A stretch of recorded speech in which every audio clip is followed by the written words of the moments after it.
చాలామంది సాధకులు అడుగుతున్న క్వశ్చన్స్ ఏంటంటే, సార్ మేము గంటల తరబడి ధ్యానం చేస్తున్నాం, పూజలు చేస్తున్నాం, తీర్థయాత్రలకు వెళుతున్నాం, అయినా సరే మేము స్పిరిచువల్గా గ్రో కాలేకపోతున్నాం. స్పిరిచువల్గా గ్రో అవ్వాలంటే ఏం చేయాలి, ఎటువంటి సాధనలు ప్రాక్టీస్ చేయాలని వారు నన్ను అడగడం జరిగింది. ఈరోజు నేను మీరు స్పిరిచువల్గా గ్రో కాలేకపోవడానికి మీరు చేస్తున్న పొరపాట్లేంటి, ఎటువంటి సాధనలు ప్రాక్టీస్ చేస్తే మీరు అత్యంత వేగంగా స్పిరిచువల్గా గ్రో అవుతారు అనే విషయాన్ని ఈరోజు వీడియోలో మనం తెలుసుకోబోతున్నాం. మనం ప్రతిరోజు ఎంత ప్రయత్నిస్తున్నా సరే సాధనలో ఎందుకు గ్రో కాలేకపోతున్నామంటే దానికి 3 రకాల కారణాలు ఉన్నాయండి. ఒకటి, మీరు కన్సిస్టెన్సీగా సాధన ప్రాక్టీస్ చేయలేకపోవడం. మొదట 2-3 రోజులు మీకు వీలైనంత వరకు గంట లేక 2-3 గంటలు ధ్యానం ప్రాక్టీస్ చేస్తారు.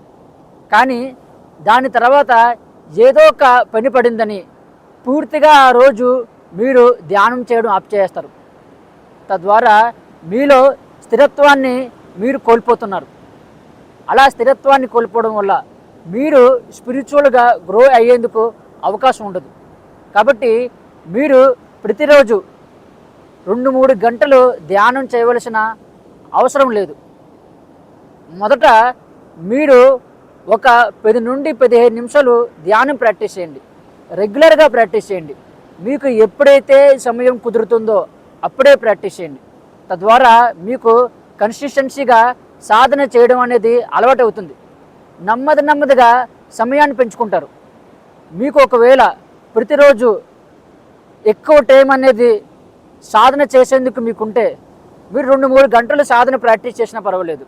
లేదు, అంత సమయం లేనప్పుడు మీరు కన్సిస్టెన్సీని మెయింటైన్ చేసేందుకు ప్రయత్నం చేయండి.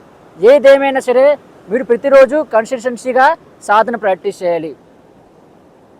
మేము 10 నుండి 15 నిమిషాలు ఈజీగా చేయగలుగుతున్నామండి అని మీరు చెప్పినట్లయితే అరగంట నుండి గంట సాధన ప్రాక్టీస్ చేయండి. తద్వారా మీరు స్పిరిచువల్గా అతి వేగంగా గ్రో అవ్వడం జరుగుతుంది. రెండవది, సాధకుల యొక్క శరీరం అనేది బలహీనంగా ఉండడం. వారు సాధనలో ఒక గంట సేపు కూర్చోవాలనుకుంటారు, వారికి సమయం ఉంటుంది, కానీ శరీరం అనేది వారికి సహకరించదు. శరీరం బలహీనంగా ఉంటుంది. తద్వారా వారు ఎక్కువసేపు సాధనలు ప్రాక్టీస్ చేయలేరు. కాబట్టి మీ యొక్క శరీరాన్ని మీరు బలోపేతం చేసుకోవాలి. దానికి సంబంధించి మనకు యోగాలో ముఖ్యమైన ఆసనాలు ఉన్నాయి. సూర్య నమస్కారాలు మీకు అద్భుతంగా పనిచేస్తాయి. సూక్ష్మ వ్యాయామాలని మీరు ప్రాక్టీస్ చేయండి. తద్వారా మీ శరీరం అనేది నెమ్మదిగా బలోపేతం అవ్వడం జరుగుతుంది. తద్వారా ఎక్కువసేపు మీరు ధ్యానంలో కూర్చునేందుకు మీ శరీరం మీకు సహకరిస్తుంది. అలాగే మన యొక్క మనసు అనేది చాలా ముఖ్యమైనది. ఆ మనసుని మనకు అనుకూలంగా మలుచుకున్నప్పుడు మాత్రమే సాధనలో మనం ఉన్నతమైన స్థాయికి చేరుకోగలం. కాబట్టి ధ్యానం చేసే ముందు కొన్ని ప్రాణాయామ టెక్నిక్స్ని మీరు ప్రాక్టీస్ చేసినట్లయితే మనస్సు శూన్యమై సాధన మీకు అద్భుతంగా కుదురుతుంది. మూడవది, మీలో రాగద్వేషాలు అధికంగా బయటికి మీరు చూపించడం. అంటే మీరు మెడిటేషన్ చేస్తున్నంతసేపు కూడా మనసు ప్రశాంతంగా ఆహ్లాదవంతంగా ఉంటుంది.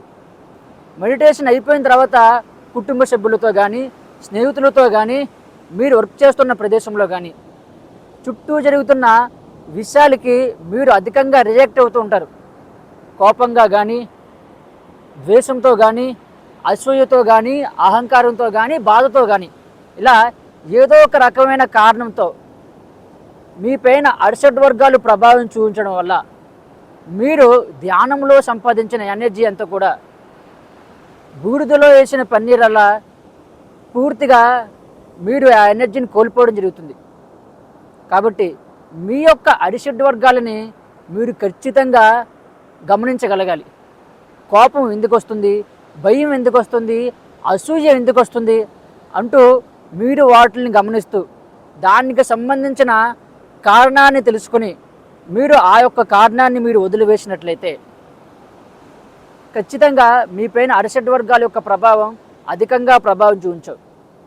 కొన్నిసార్లు మన చుట్టూ ఉన్న మనుషులు ఎటువంటి పరిస్థితుల్లో ఉంటారంటే, ఉదాహరణకి మన తల్లిదండ్రులు అవ్వచ్చు, మన పిల్లలు కానీ, భర్త కానీ, భార్య కానీ, ఎవరైనా ఎనీథింగ్, వీరు మనం చెయ్యొద్దన్న పనినే పదే చేస్తూ ఉంటారు. మనకు అధికంగా కోపం వచ్చే విధంగా వీళ్ళు ప్రవర్తిస్తూ ఉంటారు. ఆ క్షణంలో మనం కోపపడకూడదు అనుకుంటాం, బాధపడకూడదు అనుకుంటాం. కానీ వీరు చేసే పనుల వల్ల మనలో ఆ కోపం కానీ బాధ కానీ ఏర్పడుతుంది. మీరు ఎలా అంటే ఒకటే విషయం, మీరు వాళ్ళు చేస్తున్న ఏ విషయాన్నైనా సరే వదిలేయాలి. మీరు అలా వదిలేస్తే వారి జీవితాలు నాశనం అయిపోతాయి కదా, మన జీవితం మీద అవి ప్రభావం పడతాయి కదా అని ప్రతి ఒక్కరూ కూడా ఈ యొక్క మాటని నాకు చెప్పడం జరుగుతుంది.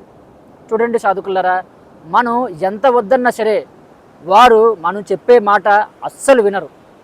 ఇలా చేయకు, ఇలా చేస్తే మనకు ప్రమాదం, ఇలా చేస్తే మంచిది కాదని ఎన్నిసార్లు చెప్పినా సరే వారు వినరు. ఒక చిన్న బాలుడు ఉన్నాడు, వాళ్ళ అమ్మగారు ఒక దీపం వెలిగించి అలా ఉంచారన్నమాట. వాళ్ళ అమ్మగారు అన్నారు, దీపం దగ్గరికి వెళ్ళక బాబు, చెయ్యి కాలుతుంది అని చెప్పడం జరిగింది. 2-3 సార్లు కూడా దీపం దగ్గరికి వెళుతూ ఉంటే వాళ్ళ అమ్మగారు ఆ బావుని ఆఫ్ చేశారన్నమాట. ఆ బాబు వినలేదు, కాంతి వెలుగుతుంది కదా, అది ఏదో బ్రైట్గా కనిపిస్తుందని ఆ అబ్బాయి వాళ్ళ అమ్మ లేని సమయంలో చూసి దగ్గరికి వెళ్ళి ఆ యొక్క కాంతిలో చేయి పెట్టాడు, చేయి కాలింది. ఇప్పుడు ఆ అబ్బాయికి 35 సంవత్సరాలు వచ్చాయి. అదే అబ్బాయి ఇప్పుడు ఆ యొక్క వెలుగులోకి వెళ్ళి, అంటే ఆ యొక్క దీపం దగ్గరికి వెళ్ళి చేయి పెడతాడా? పెట్టడు. అంటే కొన్ని అనుభవం అయ్యేంత వరకు వారు మన మాట వినరు. కాబట్టి అనుభవం అయ్యేంత వరకు మీరు కాస్త లూజుగా వదలండి.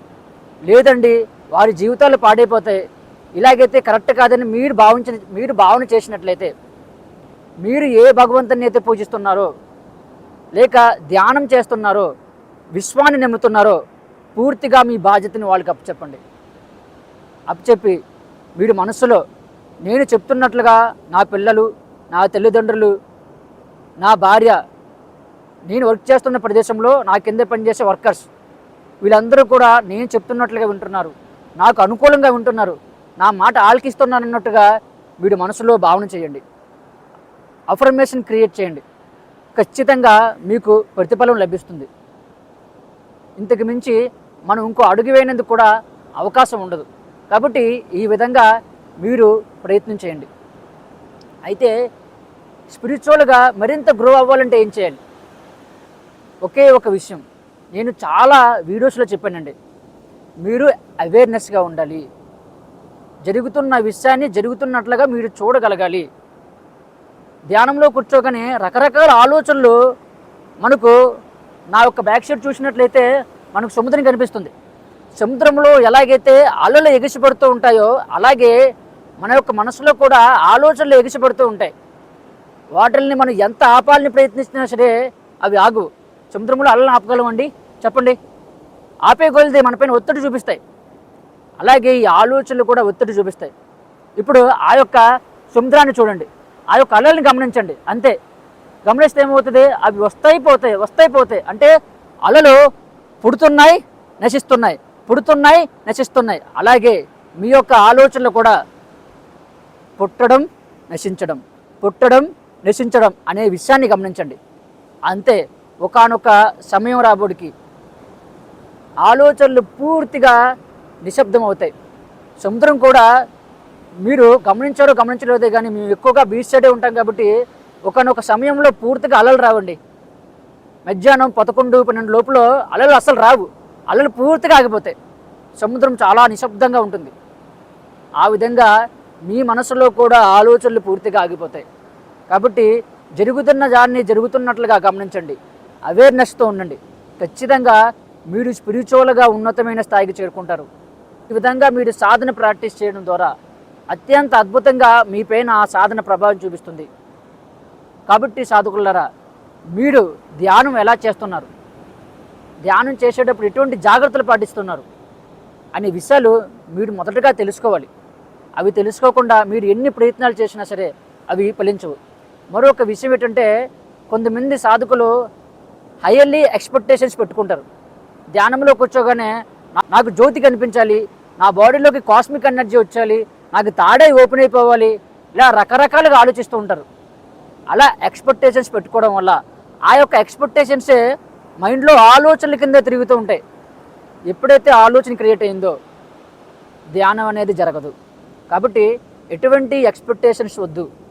కూర్చోండి, ఏం జరిగితే దాన్ని ఆస్వాదించండి. ఇప్పుడు నేను బీచ్లో ఉన్నానండి, చల్లగా గాలి తగులుతుంది, దాన్ని నేను ఆస్వాదిస్తున్నాను, అలాగే వీడియో కూడా చేస్తున్నాను. అలా ఉన్నదాన్ని ఉన్నట్టుగా గమనించాలి, అద్భుతంగా సాధన జరుగుతుంది. ఓకేనండి. నేను చెప్తున్న క్రియాయోగా క్లాసెస్లో సాధకులు స్పిరిచువల్గా గ్రోత్ అవ్వాలంటే ఎటువంటి జాగ్రత్తలు పాటించాలి, సాధన ఎలా చేయాలి అంటూ కొన్ని ముఖ్యమైన క్లాసెస్ని తీసుకోవడం జరుగుతుంది. ఆ క్లాసెస్లో సాధన ప్రాక్టీస్ చేయించడం జరుగుతుంది. విశ్వానికి సంబంధించిన విషయాలు, క్రియాయోగానికి సంబంధించిన విషయాలు, ధ్యానం ఎలా చేయాలి, ఏ విధంగా సంసిద్ధం అవ్వాలి, ఇలా రకరకాల విషయాల్ని బోధిస్తూ ప్రతిరోజు కూడా సాధన ప్రాక్టీస్ చేస్తున్నాం. తద్వారా వారు స్పిరిచువల్గా ఉన్నతమైన స్థాయికి చేరుకోవడం జరుగుతుంది. కాబట్టి మీరు కూడా ఈ యొక్క అవకాశాన్ని ఉపయోగించుకోవచ్చు. ఓకేనండి. మీకు వీడియో నచ్చినట్లయితే లైక్ చేయండి, కామెంట్ చేయండి, ఛానల్ని సబ్స్క్రైబ్ చేయండి. Thank you.